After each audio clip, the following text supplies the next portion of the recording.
कल अपना potty boy Shawn गुल्ली और बुल्ली के घर आया था कंप्यूटर पे गेम्स खेलने के लिए, और आज शाम 5 बजे शॉन को अपने घर जाना था। लेकिन शाम होते ही मौसम खराब हो गया और धीमी धीमी बारिश शुरू हो गई। शॉन 2 घंटे से बारिश रुकने का इंतजार कर रहा है, लेकिन बारिश बंद ही नहीं हो रही।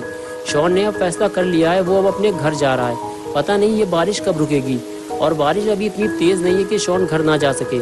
शॉन ने गुल्ली और बुल्ली से बताया कि वो शॉर्टकट यूज करेगा और जंगल के रास्ते घर जाएगा, जिससे वो 20 मिनट में घर पहुंच जाएगा। अगर वो रोड से जाएगा तो उसे 1 घंटा लग जाएगा। गुल्ली ने कहा, शॉन तुम जिस जंगल की बात कर रहे हो तुम्हें पता है ना, सूरज डूबने के बाद वहाँ कोई नहीं जाता। बुल्ली बोला, शॉन तुम कल सुबह घर चले जाना, हम भी तुम्हारे साथ चलेंगे। इतनी रात में जाना ठीक नहीं है। गुल्ली ने शॉन से बताया कि उस जंगल में ईविल नन का एक चर्च है। कहते हैं रात में वो नन उस चर्च में आती है। उसके हाथ में एक बड़ा सा हथौड़ा होता है, जिसे भी वो चर्च के आसपास देखती है उसे हथौड़े से मारती है। शॉन को लगा गुल्ली उसे डरा रहा है। शॉन ने गुल्ली से कहा, देखो गुल्ली मुझे डराओ मत, मुझे पता है ईविल नन मर चुकी है और अब वो मेरा कुछ नहीं बिगाड़ सकती। ये कहकर शॉन स्कूटर पे बैठ गया। गुल्ली ने कहा, ठीक है तुम्हें जाना हो तो जाओ, लेकिन रोड से जाना, जंगल से नहीं, और जाते जाते मेरा एक काम भी कर देना। शॉन ने कहा, ठीक है मैं रोड से ही जाऊंगा, अब तुम काम बताओ अपना क्या करना है। गुल्ली ने कहा, तुम 2 मिनट यहीं रुको, मैं अभी आया। ये कहकर गुल्ली घर के अंदर चला गया और बुल्ली आकर स्कूटर में बैठ गया और कहने लगा, मैं और गुल्ली कल तुम्हारे घर आएंगे शॉन। और तभी गुल्ली घर से बाहर आ गया और शॉन के पास जाकर बोला, 2 दिन से कूड़ा लेने वाली नहीं आई है शॉन, तुम इसे ले जाकर कूड़ेदान में डाल देना। बड़े चौराहे के पास जहाँ बाबा चूरन बेचते हैं उसी के पास उल्टे हाथ की तरफ कूड़ेदान है, वहीं इसे डाल देना। ये कहकर गुल्ली ने कूड़े वाला पॉलीथीन बैग स्कूटर में रख दिया और अपना पॉटी बॉय शॉन स्कूटर लेकर वहां से जाने लगा। तो गुल्ली और बुल्ली शॉन को डराने लगे और कहने लगे, जाओ शॉन, ईविल नन तुम्हारा इंतजार कर रही है। और शॉन हंसते हुए वहां से चला गया। शॉन थोड़ी ही दूर पहुंचा था कि बारिश तेज होने लगी और अब शॉन के समझ में नहीं आ रहा कि वो क्या करे। शॉन ने कुछ दूर जाकर स्कूटर रोक दिया। शॉन थोड़ा कंफ्यूज है कि वो रोड से होता हुआ अपने घर जाए या फिर जंगल के रास्ते। गुल्ली और बुल्ली ने मना किया था जंगल से मत जाना, लेकिन रोड से जाने में आधे घंटे से ज़्यादा टाइम लगेगा और बारिश की वजह से अंधेरा बढ़ता ही जा रहा है। कुछ देर सोचने के बाद शॉन ने फैसला किया कि वो जंगल के रास्ते घर जाएगा और ये कूड़ा भी वहीं फेंक देगा। सड़क पे गंदगी फैलाना ठीक नहीं है। और फिर शॉन स्कूटर लेकर जंगल की तरफ आगे बढ़ गया।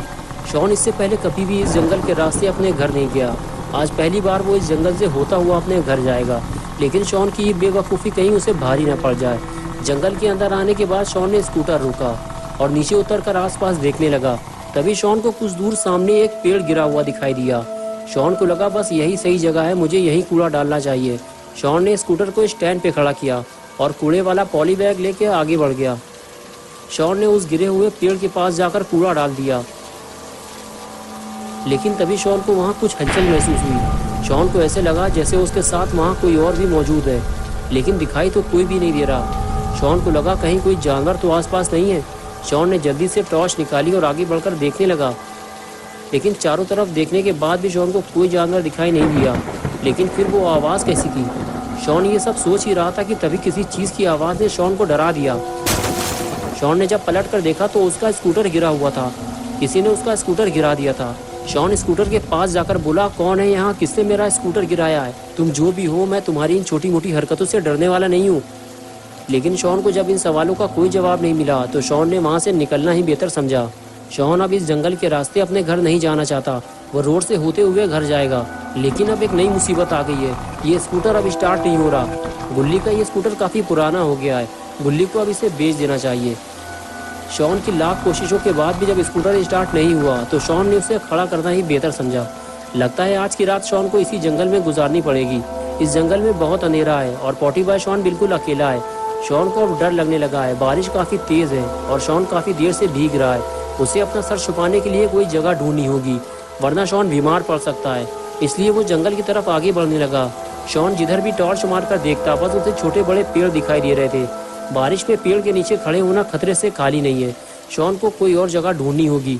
शॉन को हर वक्त ऐसा महसूस हो रहा था जैसे वो इस जंगल में अकेला नहीं है, उसके साथ कोई और भी है। जंगल की खौफनाक आवाज़ें शॉन को और ज़्यादा डरा रही थी।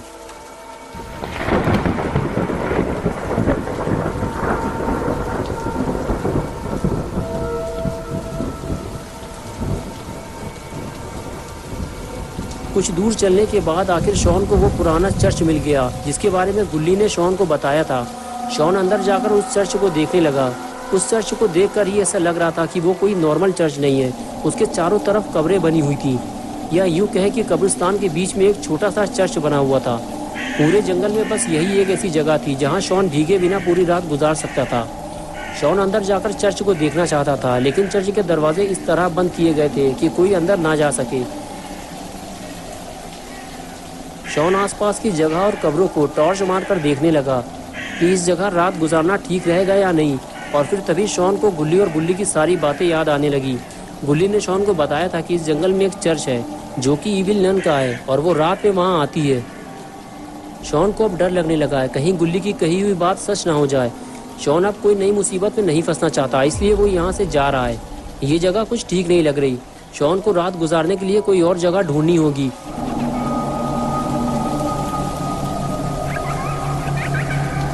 इसलिए शॉन चर्च से बाहर आ गया। शॉन जैसे ही चर्च से बाहर आया, फिर उसे किसी के चलने की आवाज़ सुनाई दी। शॉन को ऐसे लगा जैसे उसके सामने से अभी अभी कोई गुजरा हो। शॉन ने हर तरफ टॉर्च मारकर देखा, लेकिन उसे कोई नहीं दिखा।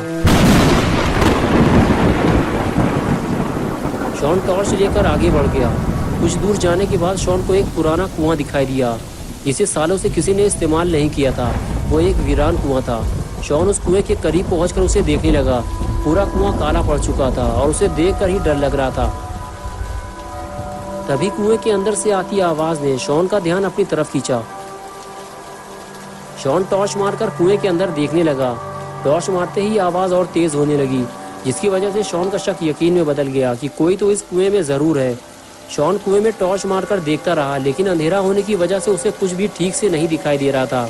कुछ देर तक तो कुएं के अंदर से वो आवाज़ें आती रहीं और फिर बिल्कुल सन्नाटा छा गया। शॉन सोच में पड़ गया कि ये आवाज़ थी किसकी और अचानक से बंद क्यों हो गई, और आखिर कुएं के अंदर था कौन? कहीं कोई जानवर तो कुएं के अंदर नहीं गिर गया? शॉन कुएं के अंदर जाकर देखेगा कि कुएं के अंदर था कौन। शॉन कुएं में लगी सीढ़ी के सहारे कुएं के अंदर उतरने लगा, लेकिन कुएं के अंदर जाना कहीं शॉन को भारी ना पड़ जाए।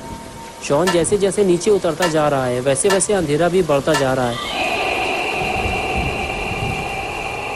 और शॉन नहीं जानता कि ये कुआं कितना गहरा है। शॉन टॉर्च मारकर देखता है, लेकिन कोई फायदा नहीं। अंधेरे में शॉन को कुछ दिखाई नहीं दे रहा।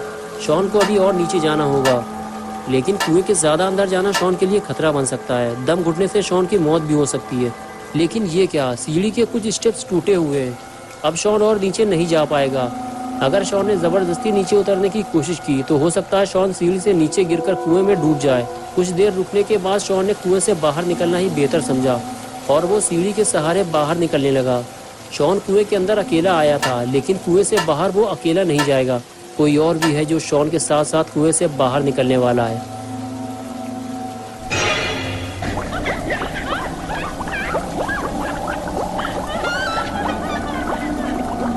शॉन अभी इस बात से बेखबर है कि उसने कुएं के अंदर जाकर कितनी बड़ी गलती कर दी है, और एक बहुत बड़ी मुसीबत वो अपने साथ साथ कुएं से बाहर ले आया है। लेकिन कुएं से बाहर आने के बाद शॉन का डर अब दूर होने लगा है, क्योंकि कुएं के अंदर उसे कोई नहीं मिला और इस जंगल में भी उसे कोई नहीं मिला। लोगों ने इस जंगल के बारे में झूठी अफवाहें फैला रखी हैं।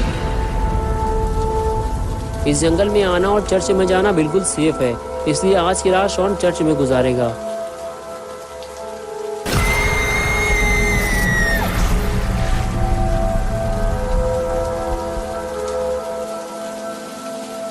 गुल्ली और बुल्ली ने जितनी भी बातें इस जंगल के बारे में शॉन को बताई थी, वो सब झूठ निकली, वरना इतनी तेज बारिश और गरजते हुए बादलों के बीच रात गुजार पाना शॉन के लिए बहुत मुश्किल हो जाता। शॉन काफ़ी थक चुका है, उसे नींद भी आ रही, लेकिन उसे समझ में नहीं आ रहा कि वो आराम कहाँ करे। चर्च के चारों तरफ तो कब्रिस्तान बना हुआ है और शॉन कब्रों के बीच आराम नहीं करना चाहता। कहीं किसी मुर्दे ने कब्र से बाहर निकलकर शॉन को पकड़ लिया तो क्या होगा। शॉन ने सोचा इससे तो बेहतर है कि वो चर्च की सीढ़ियों पर बैठकर आराम कर ले। फिर वो चर्च की तरफ आगे बढ़ गया और सीढ़ियों पर बैठकर आराम करने लगा। तभी शॉन को नींद आ गई और वो सो गया।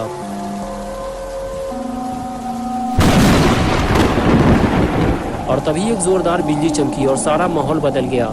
चर्च में बिल्कुल अंधेरा हो गया और क्रॉस का निशान उल्टा हो गया। लगता है ईविल नन के आने का वक्त हो गया है, लेकिन अपना पॉटी बॉय शॉन गलत वक्त पर सो गया है। तो दोस्तों, क्या होगा जब ईविल नन शॉन को चर्च की सीढ़ियों पर सोता हुआ देखेगी, ये हम देखेंगे पार्ट 2 में 17 मई को संडे सुबह 8 बजे। दोस्तों, अगर आप पार्ट 2 देखना चाहते हैं तो इस वीडियो को लाइक करें, चैनल को सब्सक्राइब करना और बेल आइकॉन प्रेस करके ऑल नोटिफिकेशन ऑन करना ना भूलें।